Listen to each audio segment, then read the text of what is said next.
Can you tell me about your love of mushrooms? Because, by the way, before you begin, I'll have you know that mushrooms are a big thing now with like the community. Like, there's girls out there that are like, mushrooms are my aesthetic. Like, people love mushrooms. They love it. But I saw that popping off online maybe 5 years ago, and I my father loved it before everybody else. So, if you want to tell him more about that. Well, I had a course of study that it was called plant pathology. Hmm.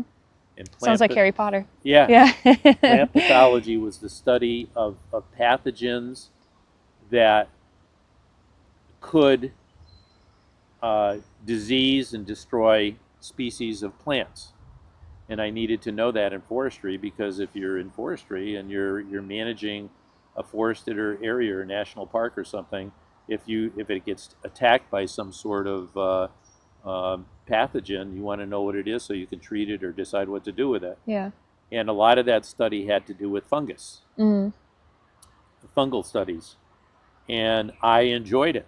And I thought it was the most interesting thing to see something come from tiny microscopic spores and grow into fungus and mushrooms. And there's some very, very interesting and very colorful mushrooms. Not all edible, Yeah. but I Well, mean, good variety then, huh? yeah. Yeah. But it was just fascinating, and that's how I got interested in it.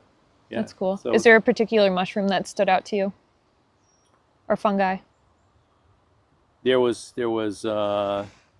one in particular I was always fascinated by, and it grew on some of the hardwoods, and I think I even remember the name. I think it was Asculus hippocastanum, and hippo refers to I think horse, Okay. and it looked like when it grew, it looked like a horse's hoof coming out of the tree. So if you looked at a horse's hoof and you looked at the imprint that it would make on the ground, and you look underneath the fungus, it was the shape of a horse's hoof. Mm, So it was just very interesting. yeah. And I I'm could sure show you you, some right now. yeah. Yeah, let's go. Goodbye. Yeah. Well, it's kind of cool because if you think about it, I'm sure you saw mushrooms growing up and like, growing on different plants and vegetation and things. So it's kind of like, oh, that's what I was looking at. Yeah. Yeah, that must have been fun. Oh, there's some very interesting colors too. I mean, brilliant orange, Mm, reds, just some. They're fascinating. yeah. They're just fascinating. You still think about that today? Like about mushrooms? You still like them is what I'm asking. No, what I do think about sometimes is that if if I were going to continue my education in forestry, plant pathology was going to be one of the areas that I was really interested Yeah. in. Well, hey, But I didn't. you're retired, Yeah, I so know. yeah, that would be cool. So speaking of forestry, did you go into forestry after that, or what No, happened what happened after? was I when I went to school, the Vietnam War was going on, so I did get a 4-year deferment from the service Hmm.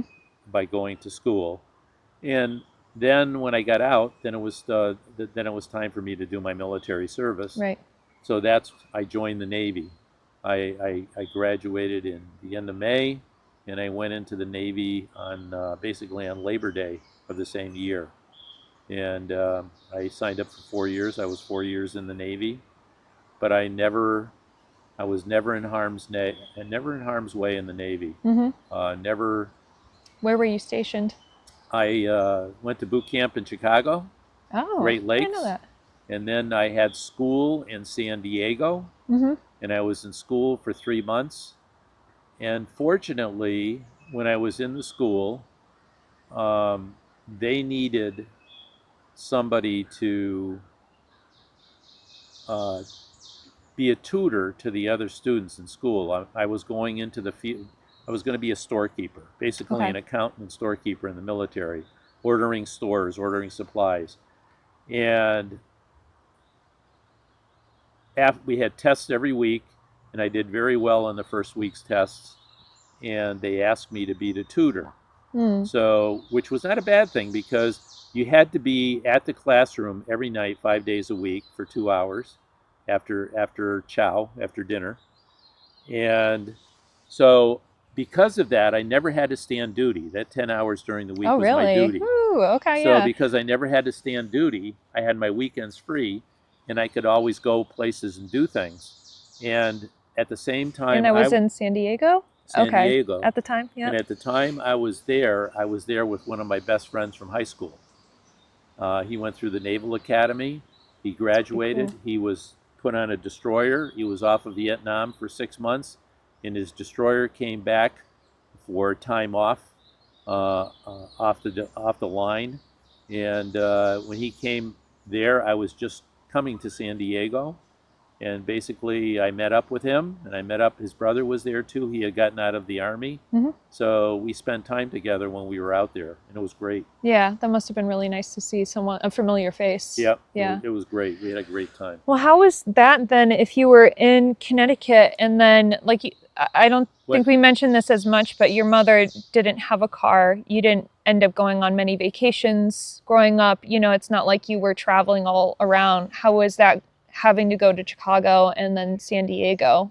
Well, Was it exciting or? before I went in the military, I had to train my mom how to drive a car.